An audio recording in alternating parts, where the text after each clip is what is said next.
কসম কেটে বলে আমি তো লস করছি না না এটা কোনো কথা? বাফের পরে ফুতে কট। ফুতরা কেডা আপনারা চিনেননি? উনি হইলো আমাদের জনপ্রিয় কন্টেন্ট ক্রিয়েটর তৌহিদ আফ্রিদি। তৌহিদ আফ্রিদির রাত্রে পুলিশ কট করে দিছে। পুলিশের কাছে কট খায় আমাদের আফ্রিদি ভাই কইতাছে কবর জিয়ারত করতে নাকি আইছে তার দাদার। কইতাছে আমি কবর জিয়ারত করতাম আইছে, আমি কসম ফলাইতাম না, কসম আমি ফলাইতাম না। আসলে মুরব্বীদের একটা কথা আছে, সুরের 10 দিন আর গৃহস্থের 1 দিন। এখন আমি চিন্তা করতেছি এখন কি আমাদের হাউন আঙ্কেল রে পাওয়া যাবে নি? কারণ আমাদের আফ্রিদি ভাই তো হাউন আঙ্কেলের ভাতিজা।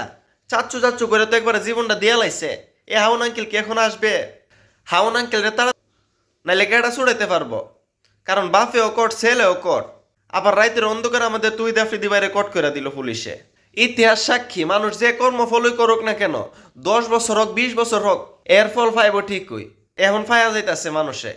এইটা দুনিয়ার নীতি, যে যেমন করবে এমন ফল ফাই হয়ে যাইব।